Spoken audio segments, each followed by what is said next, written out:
नमस्कार मुलांनो, मी निर्मला मुशन, इयत्ता 6वी, इतिहास पहिला धडा, भारतीय उपखंड आणि इतिहास 1.1 इतिहासाची घडण आणि भौगोलिक वैशिष्ट्ये. 1.2 भारताची भौगोलिक वैशिष्ट्ये. 1.3 भारतीय उपखंड. आता आपण पहिला टॉपिक बघूया. 1.1 इतिहासाची घडण आणि भौगोलिक वैशिष्ट्ये. इयत्ता 5वीत आपण मानव आणि त्याच्या भोवतालचा परिसर यांचा परस्पराशी कसा घनिष्ठ संबंध असतो हे विस्ताराने पाहिले. आदिमानवाच्या जीवनमानातील आणि तंत्रज्ञानातील बदल त्याच्या परिसरातील बदलांशी कसे जोडलेले होते हेही आपण शिकलेलो आहोत. अश्मयुगीन संस्कृती ते नदीकाठच्या कृषीप्रधान संस्कृती हा मानवी संस्कृतीच्या इतिहासाचा प्रवास कसा घडला याचा आपण आढावा घेतला. म्हणजे 5वी ते सर्व शिकलेला आहोत आपण. इतिहास म्हणजे मानवी संस्कृतीच्या प्रवासात घडलेल्या सर्व प्रकारच्या भूतकालीन घटनांची सुसंगत मांडणी. स्थळ, काल, व्यक्ती व समाज हे इतिहासाचे 4 प्रमुख आधारस्तंभ आहेत. हे 4 घटकांशिवाय इतिहास लिहिला जाऊ शकत नाही. यांपैकी स्थळ हा घटक भूगोलाशी म्हणजे भौगोलिक परिस्थितीशी संबंधित आहे. इतिहास व भूगोल यांचे नाते अतूट आहे. भौगोलिक परिस्थिती इतिहासावर अनेक प्रकारे परिणाम करत असते. पहा कसा आपण बघूया. आता घटक काय सांगितलेले आहेत? स्थळ, काल, व्यक्ती व समाज. आता एक उदाहरण घेऊन बघूया आपण. इयत्ता 4वीचा इतिहास म्हणजे शिवजन्मापूर्वीचा महाराष्ट्र. स्थळ आता शिवरायांचं बालपणपासून ते शिवराज्याभिषेकापर्यंतचं कोणतंही स्थळ म्हणजे त्यावेळेचं ठिकाण हे तुम्ही लक्षात घ्या. उदाहरणार्थ जर आपण घेतला तर बालपण जर घेतलं तर शिवरायांचं बालपण डोंगर दऱ्यातून कडेकपाऱ्यातून मावळ्यांसोबत खेळताना झालेलं आहे. आणि तो काल कोणता होता? तर तो काल अश्मयुगातला होता का मध्ययुगीन काळ होतं हे आपल्या लक्षात आलेलं आहे. त्यानंतर व्यक्ती कोण होते? शिवाजी महाराज व त्यांची मावळे, सवंगडी. आणि त्यावेळचा समाज कसा होता? त्यावेळचं समाज हे अत्यंत अन्यायकारक कसं होतं? औरंगजेबांचं राज्य चालत होतं. जुलमी राजवटीच्या खाली तेव्हाचे लोक जीवन जगत होते. म्हणजे या 4ही घटक असेल तरच आपल्याला इतिहास हा घटक व्यवस्थित समजू शकतो.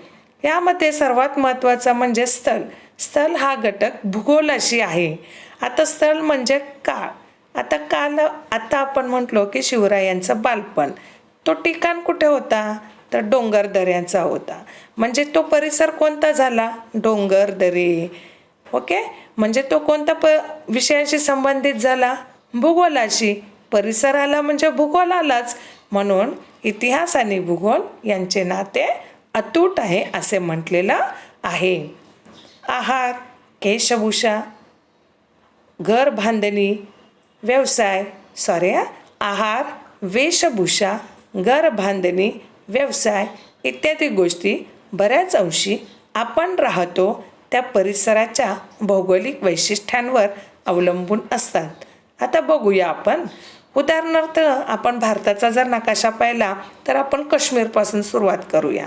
आता काश्मीरमधलं तिथल्या लोकांचं जेवण आपल्यासारखं असतं का? नाही. तर तिथं उपलब्ध त्यांना कोणती पालेभाजी मिळते, फळभाजी मिळते, त्या प्रकारानुसारच त्यांचं जेवण असतं. वेशभूषा तिथं हवामान थंड असतं म्हणून ते पूर्णपणे असं गाऊनसारखे पूर्णपणे अंग झाकलेले कपडे ते घालतात. तिथली घरबांधणी कशी आहे? आपल्यासारखी असते का घरबांधणी? नाही. उतरत्या छपरांची त्यांची घरं बांधलेली असतात. आणि तिथला व्यवसाय आपण कसं इथं यंत्रमाग, विडी कामगार कसं करतो तसं असतो का तिथलं? नाही. त्या ठिकाणी ज्या प्रकारचा व्यवसाय चालतो, उदाहरणार्थ तो परिसर कसा आहे, काश्मीरचा परिसर पर्यटन केंद्र आहे, म्हणजे तिथे जास्तीत जास्त लोक भेट द्यायला येतात, म्हणून तिथला व्यवसाय नाव चालवणे किंवा फळभाज्या फळे विकणे, विविध प्रकारचे फुले विकणे, अशा किंवा शॉल वगैरे म्हणतो ना आपण, थंडीच्या दिवसात पांघरतो बघा, तसलं शॉल विणणे इत्यादी व्यवसाय तिथे मोठ्या प्रमाणात त्याचं उत्पादनसुद्धा तिथं त्या ठिकाणी होत असतो. म्हणजे तिथला परिसर जसा असेल त्या वैशिष्ट्यावर अवलंबून असतो. आता आपला महाराष्ट्रातलं जेवणामध्ये आहार म्हणजे जेवण. या जेवणामध्ये बघा भाकरी असते, चपाती असते, विविध प्रकारच्या डाळी असतात, जे हंगामानुसार म्हणजे त्या परिस्थितीनुसार, उन्हाळा असेल, पावसाळा असेल, हिवाळा असेल, त्या प्रकारे पालेभाज्या मिळतात, हो की नाही. आणि वेशभूषा, आता महाराष्ट्र हे कसं आहे, पठाराचा देश आहे, म्हणून आपण पठाराचं असल्या कारणामुळे आपण पूर्णपणे म्हणजे इथं गरमीचं प्रमाण जास्त असतं, म्हणजे त्यामुळे आपण जास्तीत जास्त कॉटनचे कपडे वापरतो, हो की नाही. म्हणजे ते काश्मीरसारखे लोकरचे कपडे वापरतो का, नाही. त्यानंतर घर बांधणी, आपल्याकडे जास्तीचं घरं एक असं स्लॅब प्रकारची असतात, म्हणजे धाब्याची घरं असतात. आणि इथला व्यवसाय, मग इथे प्रत्येक प्रकारचा व्यवसाय प्रत्येकजण करू शकतो, अगदी चांभार, लोहार, कुंभारपासून सर्व प्रकारचा व्यवसाय आपल्या महाराष्ट्रामध्ये चालतात. म्हणजे जिथला परिसर कसा असेल त्या वैशिष्ट्यावर तिथला व्यवसाय अवलंबून असतो. समाज जीवनसुद्धा त्यावर अवलंबून असते. उदाहरणार्थ डोंगराळ प्रदेशात राहणाऱ्या लोकांचे जीवन मैदानी प्रदेशात राहणाऱ्या लोकांपेक्षा अधिक कष्टाचे असते, हो की नाही. कारण डोंगराळ भाग असल्यामुळे त्यांना तिकडचा प्रदेश असा सपाट नसतो ना मैदानी प्रदेशासारखा, त्यामुळे त्यांना तिथून जाताना येताना किंवा इतर व्यवसाय करताना सुद्धा त्यांना आपल्यापेक्षा जरा जास्तच कष्ट घ्यावे लागतात. डोंगराळ प्रदेशात सुपीक शेतजमिनीची उपलब्धता अगदी थोडी असते. सपाट प्रदेश नसल्या कारणामुळे तिथे शेती कमी प्रमाणात घेतली जाते. तर मैदानी प्रदेशात सुपीक शेतजमीन मोठ्या प्रमाणावर उपलब्ध असते. त्यामुळे डोंगराळ प्रदेशातील लोकांना तृणधान्ये आणि भाज्या कमी प्रमाणावर उपलब्ध असतात. आता तृणधान्य म्हणजे आपल्याला माहिती आहे, गहू, ज्वारी वगैरे इतर, आणि भाज्या पिकवण्यासाठी सपाट भूभाग लागतो. तो भूभाग डोंगराळ प्रदेशात दिसत नाही. तिथं कसं कमी उंच असा भाग असल्या कारणामुळे तिथं या प्रकारचं शेती म्हणजे या प्रकारचं पीक घेण्यासाठी त्यांना पुरेशा प्रमाणात जागा उपलब्ध नसते. तर तुलनेने मैदानी प्रदेशातील लोकांना या गोष्टी मोठ्या प्रमाणात मिळतात. त्याचा परिणाम खाण्यापिण्यावर झालेला दिसतो. आता खाण्यापिण्यावर कसा परिणाम होतो, ज्या ठिकाणी सगळ्या गोष्टी भेटत असतात त्या ठिकाणच्या लोकांना त्यांच्या जेवणात सुद्धा सगळ्या प्रकारचे व्हरायटी आपल्याला दिसतात. बघा ना, आपल्या घरात रोज नुसतं आपण डाळ भात खातो का, नाही. विविध प्रकारच्या भाज्या आपली आई आणत असते, आपण घरात बनवत असतो. कधी भाकरी खातो, कधी चपाती खातो, किंवा सण वगैरे आलं की गोडधोड करून खातो, हो की नाही. परंतु डोंगराळ प्रदेशातील लोकांना आपल्यासारखं जेवण त्यांना भेटत नाही, किंवा त्यासाठी त्यांना खूप कष्ट घ्यावा लागतात. शहरात यावा लागतो किंवा सपाट भागात जिथं उत्पादन घेतलं जातं त्यांच्याकडून त्यांना घ्यावा लागतो. डोंगराळ प्रदेशात राहणाऱ्या लोकांना अन्नासाठी शिकारीवर आणि जंगलातून गोळा केलेल्या पदार्थावर अधिक अवलंबून राहावे लागते. बघा, डोंगराळ प्रदेशात राहणाऱ्या लोकांना अन्नासाठी कोणावर, शिकारीवर. शिकारी म्हणजे विविध प्राणी जंगलात आढळतात. आता डोंगराळ प्रदेशमध्ये जंगले आलीच, झाडे जास्त, मग तिथं पक्षी प्राण्यांची संख्या जास्त, म्हणून तिथले लोक त्या पक्षीची किंवा प्राण्यांची शिकार करतात. आणि शिवाय जंगलात गोळा केलेल्या पदार्थावर, आता जंगलात काय मिळतं, झाडे भरपूर असतात, म्हणून तिथं मध म्हणजे झाडांवर मधाचं उत्पादन घेतलं जातं, किंवा फळे किंवा फुले, अशा प्रकारे जंगलातून काय मिळतं त्या पदार्थावरच त्यांना अवलंबून राहावे लागते. अशाच पद्धतीने डोंगराळ प्रदेशात राहणाऱ्या आणि मैदानी प्रदेशात राहणाऱ्या लोकांच्या जीवनाच्या पद्धतीमध्ये एवढंच फरक नाही, तर अनेक गोष्टीमध्ये सुद्धा तो फरक आढळतो. आपण राहतो त्या प्रदेशातील हवामान, पर्जन्यमान, शेतीतून मिळणारे पीक, वनस्पती आणि प्राणी इत्यादी गोष्टी आपल्या जगण्याची साधने असतात. अगदी बरोबर आहे. पहा, आपण राहतो त्या प्रदेशातील हवामान म्हणजे आपलं सोलापूरचं हवामान घ्या, पर्जन्यमान म्हणजे पाऊस आणि इथल्या शेतीतून मिळणारं पीक. आपल्याकडे जास्तीत जास्त साखर आणि ज्वारी घेतलं जातं. आणि प्राणी, आता प्राणी म्हणजे जंगली आहे आणि पाळीव प्राणी आहे. तर ह्या गोष्टी आपल्या जगण्याची साधने असतात. त्यांच्या आधारानेच त्या त्या प्रदेशातील जीवन पद्धती आणि तिथली संस्कृती विकसित होत असते. जगण्याच्या साधनाची मुबलकता, मुबलकता म्हणजे जिथं सगळ्या गोष्टी भेटत असतात त्याला म्हणायचं मुबलकता. जिथे असेल तिथे मानवी समाज दीर्घकाळ वस्ती करतो. माणसाला जर तिथं जगण्यासाठी सगळ्या गोष्टी त्याला भेटत असेल, तो कशाला घर सोडून जातो? नाही ना. म्हणून जिथं या सगळ्या गोष्टी मिळतात तिथंच माणूस जास्त काळ राहू शकतो. कालांतराने या वस्त्याचे ग्राम, वसाहती आणि नगरे यात रूपांतर होते. मग पुढं ग्राम म्हणजे खेडेगाव म्हणजे छोट्याशा स्वरूपातले, वसाहती म्हणजे त्याच्यापेक्षा थोडीशी लोकसंख्या जास्त असलेले, आणि नगरे म्हणजे मोठ्या प्रमाणाचं शहरे यात रूपांतर होते. पर्यावरणाचा ऱ्हास, दुष्काळ, आक्रमणे किंवा इतर कारणामुळे जगण्याच्या साधनांची कमतरता भासू लागली की लोकांना गाव सोडून जाणे भाग पडते. आता आपण ज्वलंत उदाहरण घेऊया. सध्या कोरोनाचा कहर चाललेला होता. आपण टी व्हीवर पाहिलो किंवा पेपरमध्ये किंवा इतर लोकांच्या तोंडून ऐकलो की पुणे मुंबईमधले बरीचशी लोक त्यांच्या गावी परत जात होते. मग कशामुळे ते जात होते? कारण तिथं काय झालेलं आहे? दुष्काळ.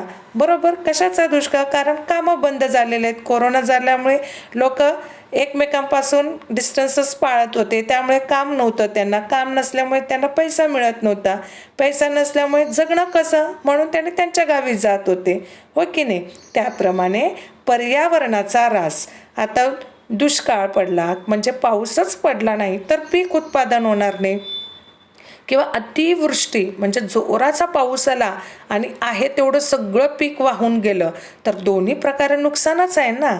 किंवा आक्रमणे, हा भाग आता नवीन सुरू झाले. आता सध्या आपण चीन आक्रमणं बघतो की नाही टी व्हीमध्ये बातम्यात, तसं आक्रमणे किंवा इतर काही कारणं असं काही असेल तर मग जगणं खूप अवघड होतं. मग ह्या जगण्याच्या साधनाचे आपल्याला कमीपणा भासू लागतं. तेव्हा लोकांना गाव सोडून जाणे भाग पडते. ग्राम, वसाहती, नगरे उजाड होतात म्हणजे लोकच नसल्यामुळे काय होतात? सगळं उजाड होतं. ग्राम म्हणजे खेडेगाव, वसाहती सगळे उजाड होतात. एकीकडनं स्थलांतर करून दुसरीकडे गेल्यामुळे सगळे ओसाड होतात. अशा अनेक घडामोडी इतिहासात घडलेल्या दिसतात. त्यावरून इतिहास आणि भूगोल यांचे नाते अतूट असते हे स्पष्ट होते. म्हणजे मानवाचं पूर्ण जीवन हे भूगोलाशी संबंधित आहे. भूगोल म्हणजे परिसर. आता आपण 1.2 कडे वळूया. 1.2 म्हणजे 1.2 भारताची भौगोलिक वैशिष्ट्ये. आपला भारत देश विस्ताराने खूप मोठा आहे. त्याच्या उत्तरेला हिमालय आहे, पूर्वेला बंगालचा उपसागर, पश्चिमेला अरबी समुद्र आणि दक्षिणेला हिंदी महासागर आहे. आपल्याला माहिती आहे आपल्या वर्गात भारताचा नकाशा आहे की नाही, त्याच्यात आम्ही दाखवलेलं आहे, आपल्या लक्षात आलं असेल. भारताची अंदमान, निकोबार आणि लक्षद्वीप ही बेटे खालच्या बाजूला आहेत की नाही ते वगळता उरलेला सर्व प्रदेश भौगोलिकदृष्ट्या सलग आहे. ही जी बेटे आहेत ना, तीन भारताच्या नकाशाच्या खालच्या बाजूला आम्ही पॉईंट करून दाखवलेलं होतो. पुढे प्राचीन भारताचा इतिहास शिकत असताना आपल्याला हा भूप्रदेश लक्षात घ्यावा लागतो. त्याचाच उल्लेख आपण प्राचीन भारत म्हणजे पूर्वीचा भारत असा करणार आहोत. आजचे पाकिस्तान आणि बांगलादेश इसवी सन 1947 पूर्वी भारताचाच भाग होते. आपल्यालाही माहिती आहे त्यावेळी अखंड हिंदुस्थान होतं. मग नंतर फाळणी झाली आणि मग 15 ऑगस्ट 1947 रोजी पाकिस्तान आणि भारत दोन वेगवेगळे झाले. ओके. भारतीय इतिहासाच्या जडणघडणीचा विचार केला असता खालील 6 भूप्रदेश महत्त्वाचे ठरतात. पहिला आहे हिमालय, दुसरं सिंधू, गंगा आणि ब्रह्मपुत्रा या नद्यांचा मैदानी प्रदेश. तिसरं आहे थरचे वाळवंट. चौथं दख्खनचे पठार. पाचवा समुद्र किनाऱ्यांचे प्रदेश. आणि सहावं समुद्रातील बेटे. आता या प्रत्येकाचं आपण बघूया. या ठिकाणी आपल्या पुस्तकात किती सुंदर दृश्य आहे हिमालय पर्वताचं. पहिलं बघूया हिमालय. हिंदुकुश व हिमालय पर्वतामुळे भारतीय उपखंडाच्या उत्तरेला जणू एक अभेद्य भिंतच उभी राहिली आहे. असं का म्हटलेलं आहे? आपण नेहमी म्हणतो पहा, हिमालय पर्वतामुळेच आपल्या भारताचं रक्षण झालेलं आहे. कारण जणू काय ते आपल्या भारत आणि इतर राष्ट्रांच्या मध्ये एक भिंत, पलीकडून आलेलं आक्रमण आपल्याला जाणवणार सुद्धा नाही अशा प्रकारचं एक अभेद्य असं भिंतच जणू काय आपल्यासाठी या परमेश्वरांनी निर्मिती केलेली आहे असं आपण म्हणत असतो. या भिंतीमुळे भारतीय उपखंड मध्य आशियातील वाळवंटापासून अलग झालेला आहे. मात्र हिंदुकुश पर्वतातील खैबर, बोलन या खिंडीमधून जाणारा खुष्कीचा व्यापारी मार्ग आहे. खुष्कीचा म्हणजे रस्त्याने जाणारा व्यापारी मार्ग आहे. मध्य आशियातून जाणाऱ्या प्राचीन व्यापारी मार्गाशी तो जोडला गेलेला होता. चीनपासून निघून मध्य आशियातून अरबी प्रदेशापर्यंत जाणारा हा व्यापारी मार्ग रेशीम मार्ग म्हणून ओळखला जातो. कारण या मार्गावरून पश्चिमेकडील देशात पाठवल्या जाणाऱ्या मालात रेशीमचे प्रमुख होते. रेशीम आपल्याला माहिती आहे, रेशमाच्या किड्यापासून त्याचं पालन करून रेशीम बनवला जातो. ओके. याच खिंडीतील मार्गावरून अनेक परदेशी आक्रमकांनी प्राचीन भारतात प्रवेश केला. अनेक परदेशी प्रवास ह्याच मार्गाने भारतात आले. या ठिकाणी पहा, आपल्याला एक चित्र दिलेलं आहे. खैबर खिंड. खिंड म्हणजे असे दोन डोंगर असतात, त्यांच्यामधून जो असा जाणारा भाग असतो ना, दिसतंय त्या चित्रात.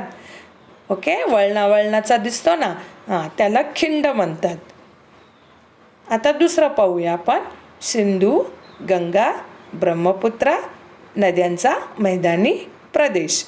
सिंधू, गंगा आणि ब्रह्मपुत्रा या 3 मोठ्या नद्या आहेत आणि त्याच्या उपनद्या, त्याच्या खोऱ्याचा हा प्रदेश आहे. म्हणजे हा सर्व भाग याच्यामध्ये येतो. हा प्रदेश पश्चिमेकडे सिंध, पंजाबपासून पूर्वेकडे म्हणजे सध्याचा बांगलादेशापर्यंत पसरलेला आहे. वर चित्रात पहा, गंगा नदीचं चित्र दाखवते. ओके. भारतातील सर्वाधिक प्राचीन नागरी हडप्पा संस्कृती आणि त्यानंतरची प्राचीन गणराज्ये आणि साम्राज्ये याच प्रदेशात उदयास आलेली आहे. पहा, इथं खाली थरचे वाळवंट दिसते. पिवळ्या रंगाची वाळू दिसते, एकदम असं मऊ आणि खूप बारीक कण असतात या वाळूचे. आणि हा जो भाग आहे ना, पिवळ्या रंगामध्ये दिसते, त्याला थरचे वाळवंट असे म्हणतात. आणि हा आपल्या पूर्ण आफ्रिका खंडातला सर्वात मोठा वाळवंट आहे. ओके.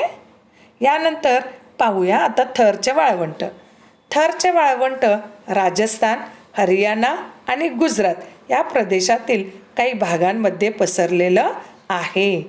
पहा, आपण राजस्थानमध्ये कधी सिनेमामध्ये किंवा गाण्यामध्ये पाहतो, उंट दिसतात बघा. तिथली वाळू पाहिली तुम्ही? किती मऊशी, एकदम मऊ असं असते आणि पिवळ्या रंगाची असते. ते विशेष करून लाईट येलोमध्ये असतं. त्याचा काही भाग आजच्या पाकिस्तानात सुद्धा आहे. उत्तरेला सतलज नदी, पूर्वेला अरवली पर्वताच्या रांगा, दक्षिणेला कच्छचे रण आणि पश्चिमेला सिंधू नदी आहे. हिमाचल प्रदेशात उगम पावणारी घग्गर नावाची नदी याच थरच्या वाळवंटात पोचते आणि पाकिस्तानमध्ये सुद्धा ती जाते. पाकिस्तानमध्ये तिला हाकरा या नावाने ओळखतात. राजस्थान आणि पाकिस्तानमधील तिचे पात्र आता कोरडे पडलेले आहे. या कोरड्या पात्राच्या प्रदेशातच हडप्पा संस्कृतीची त्या काळी अनेक स्थळे विखुरलेली आहेत.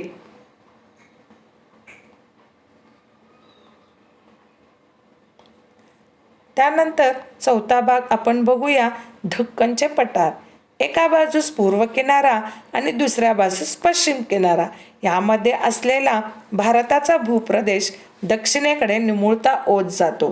त्याच्या पश्चिम बाजूला अरबी समुद्र, आता नकाशा डोळ्यासमोर ना, पश्चिम बाजूला अरबी समुद्र, दक्षिणेला हिंदी महासागर, पूर्वेला बंगालचा उपसागर आहे. म्हणजे तिन्ही बाजूनी पाण्याने वेढलेला असा हा भाग आहे. जणू काय तो एक असा त्रिकोणी सुळक्यासारखा दिसतो. म्हणून या प्रदेशाला द्वीपकल्प असे म्हणतात. आणि ह्या द्वीपकल्पाचा जास्तीत जास्त भाग हा दख्खनच्या पठाराने व्यापलेला आहे. दख्खन पठाराच्या उत्तरेकडे सातपुडा आणि विंध्य पर्वतांच्या रांगा आहेत आणि त्याच्या पश्चिमेला सह्याद्रीचा पर्वत रांग आहे. त्याला पश्चिम घाट असेही म्हणतात. आपण सह्याद्रीच्या रांगा म्हणजे सह्याद्रीचा सिंह गर्जतो या गाण्यामध्ये आपण पाहिलेलं आहे तो चित्र. सह्याद्रीच्या पश्चिम पायथ्याशी कोकण आणि मलबारच्या किनारपट्टीचा प्रदेश आहे. दख्खन पठाराच्या पूर्वेकडील डोंगरांना पूर्व घाट असे म्हणतात आणि या पठारावरील जमीन सुपीक म्हणजे मऊ असून पीक घेण्यासाठी योग्य, त्याला सुपीक म्हणतात. तिथे हडप्पा संस्कृतीच्या नंतरच्या काळात अनेक कृषीप्रधान संस्कृती नांदत होत्या. कारण तिथली जमीन कशी आहे, पिकाला योग्य अशी होती. म्हणून तिथे शेतीप्रधान म्हणजे शेतीचं उत्पादन जास्त घेतलं जात होतं. मौर्य साम्राज्य हे प्राचीन भारतातील सर्वाधिक मोठे साम्राज्य होते आणि दख्खनच्या पठारांचा समावेश या साम्राज्यात झालेला होता. मौर्य साम्राज्यानंतरही इथे अनेक छोटी मोठी साम्राज्ये होऊन गेली. आता पाचवा बघूया, समुद्र किनाऱ्यांचे प्रदेश. प्राचीन भारतात हडप्पा संस्कृतीच्या काळापासून पश्चिमेकडील देशांशी व्यापार चालत असे. हा व्यापार सागरी मार्गे म्हणजे समुद्र मार्गाने केला जाईल. त्यामुळे भारतातील समुद्र किनाऱ्यावरील बंदरातून परदेशातील संस्कृतीशी आणि तिथल्या लोकांशी भारताचा संपर्क आणि देवाणघेवाण होत असे. म्हणजे आपल्याकडचा काही माल त्यांच्याकडे आणि तिथलं काही आपणही घेत होतो. म्हणजे एक प्रकारे व्यापार होत होता त्या काळी. नंतरच्या काळात खुष्कीच्या मार्गाने म्हणजे जमिनीवरून व्यापार आणि दळणवळण सुरू झाले.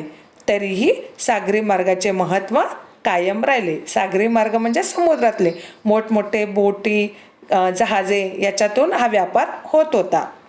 पुढचा आहे समुद्रातील बेटे.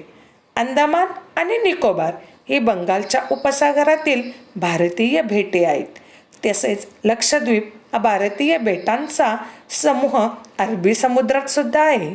प्राचीन काळच्या समुद्री व्यापारात या बेटांचे स्थान महत्त्वाचे असावे. Periplus of the Erythraean C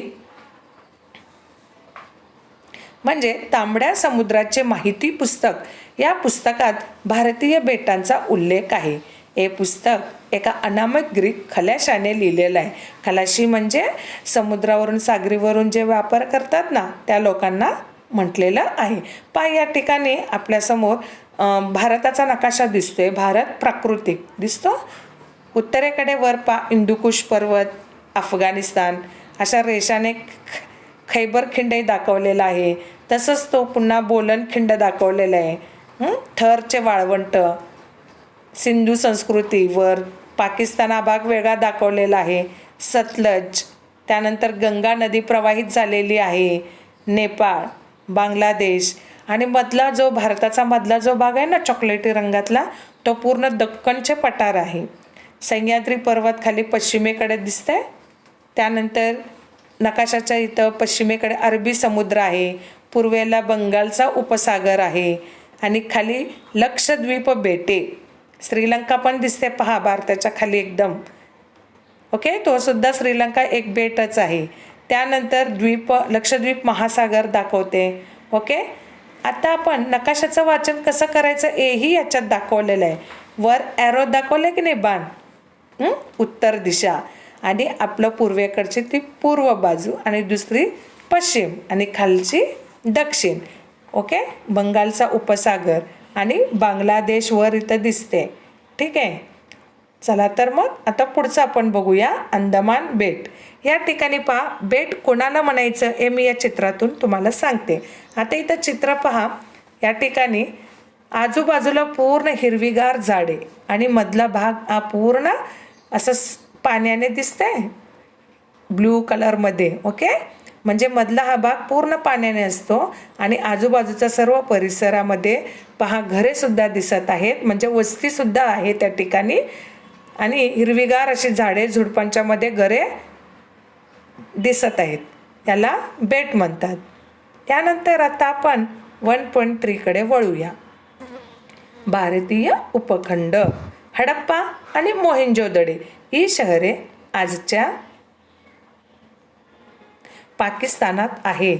Afghanistan, Pakistan, Nepal, Bhutan, Bangladesh, Sri Lanka आणि आपला भारत देश मिळून तयार होणारा पूर्ण भूभाग हा दक्षिण आशिया या नावाने ओळखला जातो. याच भूभागातील भारत देशाचा विस्तार आणि महत्त्व लक्षात घेऊन या प्रदेशाला भारतीय उपखंड असेही म्हणतात. हडप्पा संस्कृतीचा विस्तार प्रामुख्याने भारतीय उपखंडाच्या वायव्य भागात झालेला आहे. चीन आणि म्यानमार हे आपले शेजारी देश दक्षिण आशियाचा किंवा भारतीय उपखंडाचा हिस्सा नाही.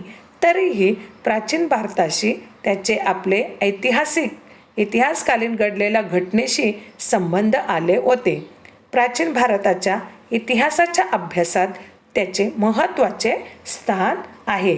आता मुलांनो, आपण पूर्ण धडा वाचलेले आणि थोडंसं स्पष्टीकरणही मी केलेलं आहे, परंतु या धड्याशी संबंधित महत्त्वाचे काही ठिकाणे किंवा काही व्हिडिओज मी पुढच्या माझ्या व्हिडिओमध्ये यूट्यूबवर मी तो लिंक फॉरवर्ड तुम्हाला करणार आहे आणि तुम्ही हा धडा पूर्ण वाचा, पुन्हा एकदा समजून घ्या.